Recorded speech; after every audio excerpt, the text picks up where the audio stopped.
입니다.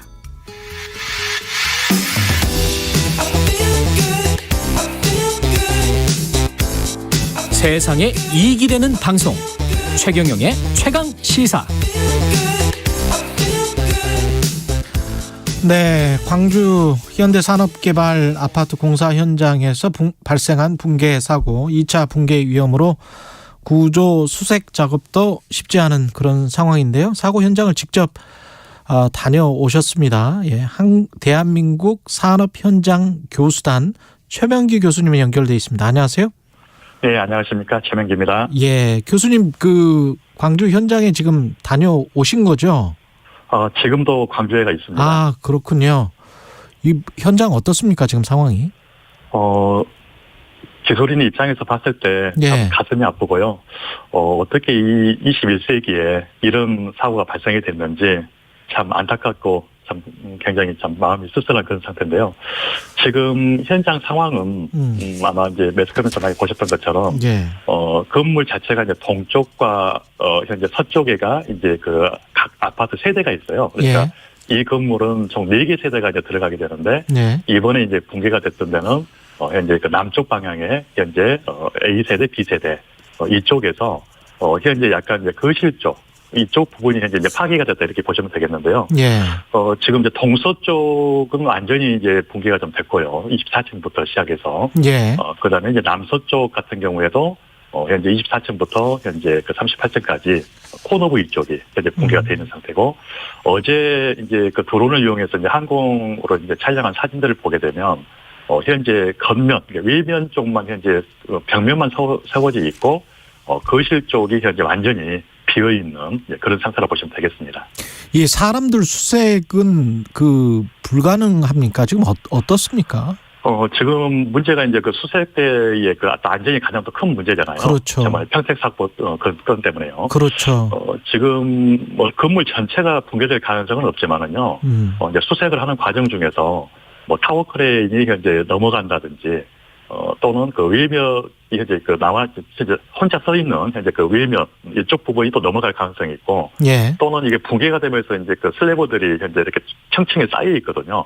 이런 어떤 쌓여 있는 하중에 의해서 그 부위가 또 하중이 집중이 되면서 더 추가적으로 붕괴될 가능성도 있어서 수색을 상당히 좀 구조대 안전을 확보를 하면서 수색을 해야 하기 때문에 좀 시간이 좀 지연이 되는 것 같습니다. 그럼 구조대의 안전을 확보하면서 수색을 하려면 뭔가 지지대나 받침대 이런 것들을 건설을 하면서 해야 된다는 거예요? 어느 정도 좀 위험한 부위에 대해서는 보강을 하면서 좀 해야 될 것 같고요. 그래서 아마 오늘 오전에 아침에 나온 게 오늘 아마 수색을 하게 되는데 수색을 하는 과정 중에서 약간 보강을 하면서 수색을 하겠다 이제 그런 현재 정보도 좀 있습니다. 그렇군요. 아까 21세기에 어떻게 이런 일이 일어날 수 있는지 이런 말씀하셨는데, 일어날 수 없는 사고입니까? 보통 다른 건설 현장에서는 이런 어떻게 사고는? 보면 이런 사고는 거의 후진국에서 발생되는 그런 사고고요. 실제 일반적으로 공사를 하는 과정 중에서 이 콘크리트를 타설하기 위해서 저희들 이제 용어로는 거푸집 봉발이라는 용어를 쓰고 있는데, 거푸집 뭐요? 거푸집 봉발이요. 지지대라고 보시면 됩니다. 이게 이제 붕괴가 돼서 위에서 작업하시는 분들이 사망하는 경우는 종종 있는데, 이렇게 하부에 있는 건물이 총 16개 층 정도가 일괄로 이렇게 무너지는 경우에는 지금까지 이런 경우는 없었거든요. 이게 그러면 이렇게 일괄로 무너진 건 뭘 의미하는 겁니까? 기술인 입장에서? 결국은 부실 설계 부분도 좀 고려를 해볼 수도 있고요. 부실 설계? 설계부터 잘못됐다?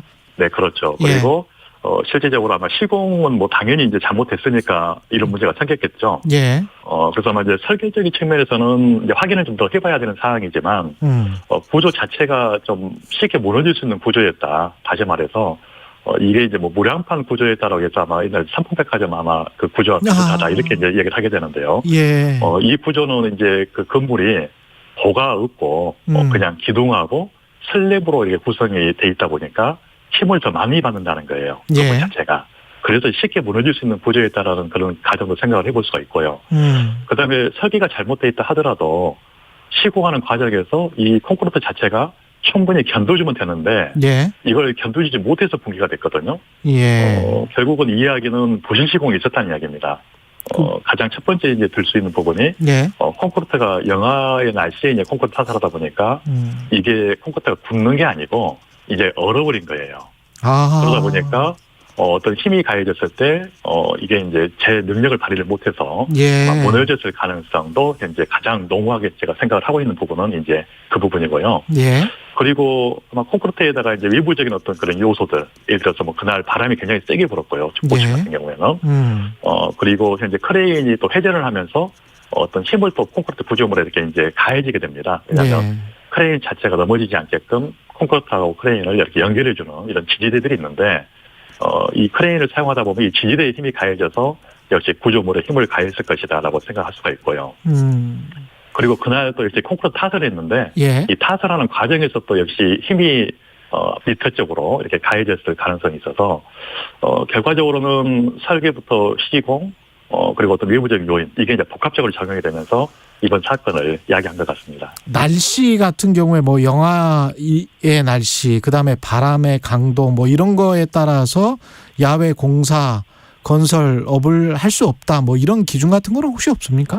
그런 기준은 없고요. 예. 이제 왜냐하면 이제 아무래도 요즘은 이제 시대가 좀 많이 기술이 발전이 됐기 때문에 이제 그런 환경에서도 최대한 어떤 품질을 확보하기 위한 어떤 그런 조건들은 있어요. 예. 특히 이 현장 같은 경우는 영하권 날씨이기 때문에 통상적으로 이제 한중 콘크리트라고 해서 결국 콘크리트가 얼지 않게끔 이런 조치를 취하면서 이제 공사를 하게끔 그렇게 이제 저희 시방서에 규정이 되어 있는데, 예. 기본적인 내용은 콘크리트가 얼지 않게끔 하려고 보면 이 재료, 물이라든지 또는 골재를 좀 따뜻하게 한다든지 또는 콘크리트 탓을 해놓고 뭐 천막을 씌워놓고 거기 안에다가 따뜻하게 이제 난로라든지 뭐 열풍 장치를 설치한다든지 예. 뭐 이제 이런 어떤 개념을 이제 실제 해 주셔야 되는데, 뭐 어제 오후에 이제 그 현대산업개발에서 해명하는 것은 본인들의 양생 기간을 충분히 지켰다, 뭐 이렇게 이제 해명을 해주셨는데, 예. 양생 기간을 지켰으면 콘크리트 강도가 나와야 되는 거고 무너지지 않아야 되는 거거든요. 예.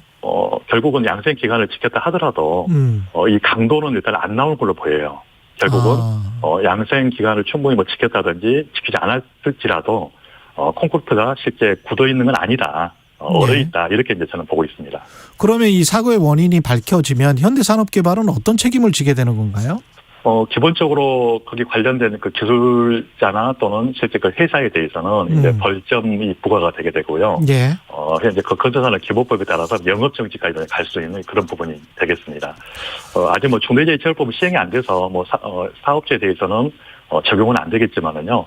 기본적으로 그 회사에 대해서는 뭐 영업정지, 거기에 따른 뭐 과태료, 그리고 건설 기술인에 대해서는 벌점, 뭐 이런 부분들이 부과가 될 겁니다. 중대재해처벌법의 적용 대상은 또 안 되는군요, 이게. 지금 이제 시행 기간이 올해 1월 27일부터 시행이 되기 때문에요. 예. 현재 한 며칠 안 남았었죠. 한 10일 정도 남았었는데, 예. 아직 그 전이기 때문에 이제 거기서는 현재 제외가 된 그런 상태가 되겠습니다. 근데 입주민들 같은 경우에 지금 뭐 11월에 입주 예정이라고 하는데 공사 기간은 당연히 늦춰질 수밖에 없을 것 같고 안전 우려가 있을 것 같은데 어떻게 보십니까? 지금 이게 참 건설 산업의 건설 산업에서 안전사고가 계속 발생되는 이유 중에 하나가요. 예. 바로 이제 앵커님께서 말씀하신 그 상황이거든요. 예. 무슨 이야기냐면 공사를 하는 중에 예. 어떤 문제에 의해서 공사가 중지가 되게 되면 그 기간만큼 이 준공 기간이 늘어나는 게 가장 기본적인 상식이죠, 이게. 그렇죠. 그런데 현재는 그렇지 않다는 겁니다. 예를 들어서 평택에서 이번에 그 물류창고 화재 사고 났던 것도 작년에 그 사망 사고 나고 나서 한 달간 작업 중에 됐었는데 준공 기일은 똑같았다는 거예요. 그러다 보니까 예. 회사 입장에서는 공사 기간은 현재 정해져 있고 공정이 많이 늦어졌을 거 아니에요. 그러다 보니까 굉장히 무리하게 공사를 한다는 거죠. 여기 현대산업개발 환정동 붕괴 사고 같은 경우에도 올해 11월 달에 이제 입주를 하게 되는데, 예.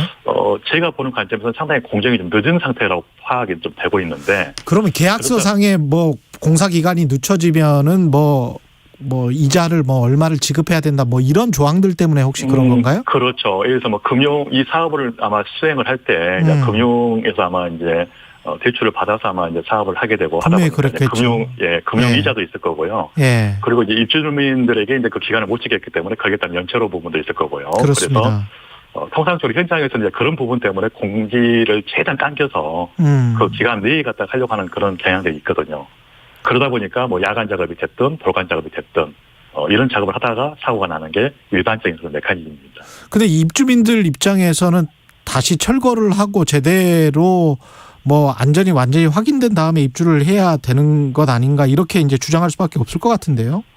네, 그렇죠. 그래서 예. 아마 이번에 이제 어제 이제 그 점검 안전 그 진단을 했었는데 이 진단은 구조물 전체에 대한 진단이 아니고요. 그 구조대가 들어갔을 때 이제 붕괴 위험성이 있느냐에 대한 측면에서 이제 어제 진단을 하고 이제 수색대가 어제 처음 오후에 투입이 됐고요.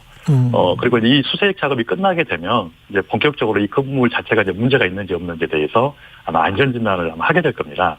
그래서 이 진단 결과에 따라서 실제 철거할 부분은 철거를 할 것이고요. 예. 그리고 보수 보강할 부분은 아마 보수 보강할 걸로 그렇게 이제 판단이 되고 있는데 아마 제가 개인적으로 봤을 때는 하부 구조 그러니까 붕괴가 일어나지 않는 층은 아마 진단 결과에 따라서 아마 보수 보강을 해서 그대로 아마 유지를 할 것 같고요. 예. 그리고 이번에 이제 붕괴가 됐던 세대 이 부분은 뭐 철거를 하든지 아니면 철거를 하고 나서 그 위에 다시 원 설계도로 다시 새로 신축을 한다든지 아마 이런 방법으로 갈 것 같습니다. 예, 알겠습니다. 실종자들이 지금 뭐 생사가 불투명한데 좀 무사히 구조됐으면 좋겠습니다. 말씀 감사드리고요. 네. 지금까지 대한민국 산업현장 교수단 최명기 교수님이었습니다. 고맙습니다. 네, 감사합니다. 예, 1월 13일 목요일 KBS 1라디오 최경영의 최강 시사였습니다. 고맙습니다.